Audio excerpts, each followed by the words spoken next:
আমি শুধুমাত্র চলে এসেছি একটি নতুন ভিডিও। আজ আমি চলে এসেছি হাওড়া শালকে, এবং শালকিয়া কেন এসেছি তোমরা বুঝতে পেরেই গেছো। এই মুহূর্তে দাঁড়িয়ে আছি ব্যানার্জি বাগানের কালী মণ্ডপের একদম সামনে। কালী মণ্ডপের যে মাকে পালবাড়ির থেকে মণ্ডপের সামনে নিয়ে আসা এবং মাকে বেদিতে নিয়ে আসা, শোভাযাত্রা, বাজি প্রদর্শনী সবটাই থাকছে কিন্তু এই ভিডিও। তো ভিডিওটা একদমই মিস করো না, প্রথম থেকে শেষ দেখতে থাকো। তো চলো বেশি কথা বলতে ভিডিও শুরু করা যায়।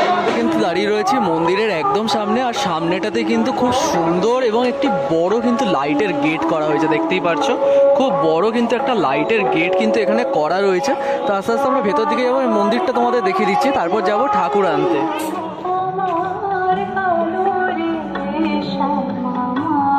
কিন্তু আরও একটা গেট করা হয়েছে, দেখতে পাচ্ছ। উপরে রয়েছে কিন্তু সিদ্ধিদাতা গণেশ, এবং দুপাশে আমরা দেখতে পাচ্ছি গোপাল রয়েছে। আর এই কিন্তু মন্দিরের সামনের দিকটা খুব সুন্দরভাবে কিন্তু সাজানো হয়েছে, দেখতেই পাচ্ছ তোমরা। একদম মন্দিরের সামনে দেখতে পাচ্ছ এই হচ্ছে কিন্তু মাতৃ প্রতিমার যে রাখার সেই জায়গা, দেখতে পাচ্ছ মায়ের বেদি খুব সুন্দরভাবে কিন্তু সাজানো হয়েছে। ব্যাকগ্রাউন্ডটা আমরা দেখতে পাচ্ছি ইতিমধ্যেই। আর একটু পরে কিন্তু মাকে আনতে যাওয়া হবে। আমাদের এখানে মন্দিরের সামনেটা দেখতে পাচ্ছি খুব সুন্দর সাজানো হয়েছে, একটু পরে কিন্তু মাকে আনতে যাওয়া হবে। তো মাকে আনার শোভাযাত্রা, তার সাথে মায়ের মন্দিরে প্রবেশ, সমস্তটাই থাকছে কিন্তু এই ভিডিওতে। তো ভিডিওটা মিস করো না, একদমই প্রথম থেকে শেষ অবধি দেখতে থাকো। দেখতে পাচ্ছ খুব সুন্দর কিন্তু লাগছে এই মঞ্চটা।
ব্যাকগ্রাউন্ডটা যেটা তোমাদের দূর থেকে দেখাচ্ছিলাম। আর এখন কিন্তু মা কিন্তু নিজের বেদিতে বসে পড়েছে, আর একটু পরে কিন্তু মাল্যদান শুরু হয়ে যাবে মায়ের। প্রচুর কিন্তু মালা পড়ে মায়ের এখানে, দেখতেই পাচ্ছ। মায়ের মুখটাও কিন্তু খুব সুন্দর লাগছে দেখতে, মিষ্টি কিন্তু মায়ের মুখ। তো খুবই সুন্দর কিন্তু একটি প্রতিমা আমরা এখানে দেখতে পাচ্ছি। তো দেখতে পাচ্ছ এই হচ্ছে কিন্তু মাতৃ প্রতিমা পুরো। এখনও কিন্তু কিছু শুরু হয়নি, একটু পরে কিন্তু মাল্যদান শুরু হয়ে যাবে এই পুজো। তো দেখতে পাচ্ছ খুব সুন্দর কিন্তু লাগছে দেখতে।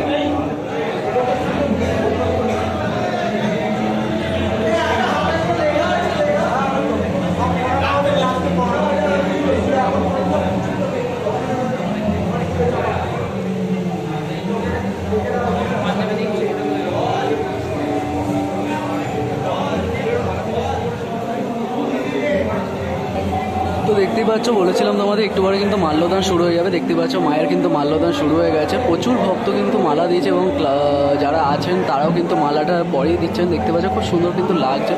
এরপরে কিন্তু প্রচুর মালা পড়বে, যে মালায় কিন্তু পুরো ঢেকে যায় মায়ের পুরো অঙ্গ, কিন্তু মায়ের মালাতেই ঢেকে যায়। খুব সুন্দর কিন্তু লাগে। এক্ষুনি কিন্তু মাল্যদান শুরু হয়ে গেছে, দেখতেই পাচ্ছ তোমরা।